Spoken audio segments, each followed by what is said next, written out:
საქართველოს ყოფილი სახალხო დამცველი უჩან ანუაშვილი სახელმწიფო უსაფრთხოების სამსახურში დაიბარეს. ამის შესახებ ინფორმაციას ის თავად ავრცელებს. უფლებადამცველის თქმით, სუსის გამომძიებელმა განუცხადა, რომ დაბარებულია მოწმის სტატუსით მოსკოვის მექანიზმის ექსპერტთან კომუნიკაციის გამო. როგორც ნანუაშვილი ამბობს, მისთვის არ უთქვამთ, რა მუხლითაა გამოძიება დაწყებული და არის თუ არა ვინმე ბრალდებული ამ საკითხთან დაკავშირებით. ყოფილი სახალხო დამცველის განმარტებით, როდესაც მამუკა მდინარაძის უწყებიდან დაურეკეს, უთხრეს, რომ დაბარება დაკავშირებულია დავით ქაცარავას მიერ ტევ-პირველზე მის ხსენებასთან. უჩან ანუაშვილი საგამოძიებო უწყებაში მისვლას არ აპირებს. მისი თქმით, გამომძიებელსაც უთხრა, რომ გამოცხადდება სასამართლოში და თანახმა მაგისტრატი მოსამართლის წინაშე გამოკითხვაზე. უჩან ანუაშვილი სუსში დაბარებას დევნა დაფასებს. ქუჩდანის დამირეკეს სუსიდან მითხრეს, რომ სულთან გასაუბრება კონკრეტული საქმე არ უცდებიათ, მათ ქვეს, რომ ტელევიზიით გასულ სიუჟეტთან დაკავშირებით, სადაც აქტივისტი დავით ქაცარავა საუბრობდა მოსკოვის მექანიზმზე, უარი განაცხადე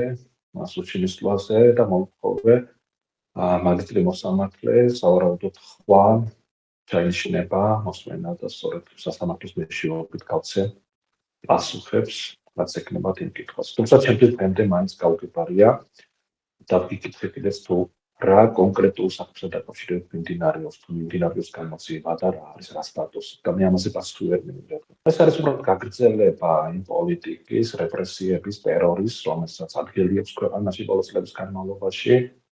მიმდინარეობს დაშინება საზოგადოების, რომ ვერავინ გაბედოს უფლებების დაცვა, ვერავინ გაბედოს კომუნიკაცია საერთაშორისო ექსპერტებთან, ორგანიზაციებთან და ტკივნეული აღმოჩნდა მათთვის ეს ანგარიში, რომელიც ახალს გამოგვდა, რომ ისინი უბრალოდ არიან გადასული პირდაპირ დევნაზე. 15 მარტს ტევ-პირველის ეთერში ანტისაოკუპაციო მოძრაობის ხელმძღვანელმა დავით ქაცარავამ თქვა, რომ მას საუბარი ჰქონდა უჩან ანუაშვილთან, რომელმაც უთხრა, რომ მოსკოვის მექანიზმის ფარგლებში მოხდებოდა მისი გამოკითხვა. თუმცა ქაცარავას თქმით, შემდეგ მას არავინ დაკავშირებია. ეუთოს მოსკოვის მექანიზმის ფარგლებში მომზადებული ანგარიში 12 მარტს გამოქვეყნდა და ის საქართველოში ადამიანის უფლებებისა და ფუნდამენტური თავისუფლებების კუთხით 2024 წლის გაზაფხულიდან განვითარებულ მოვლენებს მიმოიხილავს. ანგარიში საუბარია დემოკრატიის უკუსვლაზე, სისტემურ ძალადობაზე, შესაძლო წამებაზე, ოპოზიციის წინააღმდეგ რეპრესიებზე, პოლიტიკური პლურალიზმის საფრთხეზე და მედიისა და სამოქალაქო საზოგადოების შეზღუდვაზე. ანგარიშის თანახმად მომიტინგეების, პოლიტიკური ოპოზიციის ლიდერებისა და ჟურნალისტების მიმართ ძალადობისა და სხვა სახის უფლებების დარღვევის სისტემური ხასიათი გამოიკვეთა. ანგარიში არაერთ რეკომენდაციას გასცემს როგორც ეუთოს სახელმწიფოებისთვის, ისე საერთაშორისო თანამეგობრობისა და საქართველოს ხელისუფლებისთვის. დოკუმენტი რეკომენდაციას გასცემს რომის სტატუსის წევრმა სახელმწიფოებმა საქართველოს საქმესთან დაკავშირებით სისხლის სამართლის საერთაშორისო სასამართლოს მიმართონ. ასევე სადაც ეს შესაძლებელია განიხილოთ წამებასა და არაადამიანურ მოპყრობაში ბრალდებული პირებისა და მათი პასუხისმგებელი ზემდგომების გასამართლება ეროვნულ სასამართლოებში, მათ შორის უნივერსალური იურისდიქციის გამოყენების გზით. ანგარიში ეუთოს წევრ სახელმწიფოებს რეკომენდაციას აძლევს განიხილონ მიზნობრივი სანქციების დაწესება იმ პირების მიმართ, რომლებიც დოკუმენტში აღწერილ განსაკუთრებით სერიოზულ დარღვევებზე არიან პასუხისმგებელნი.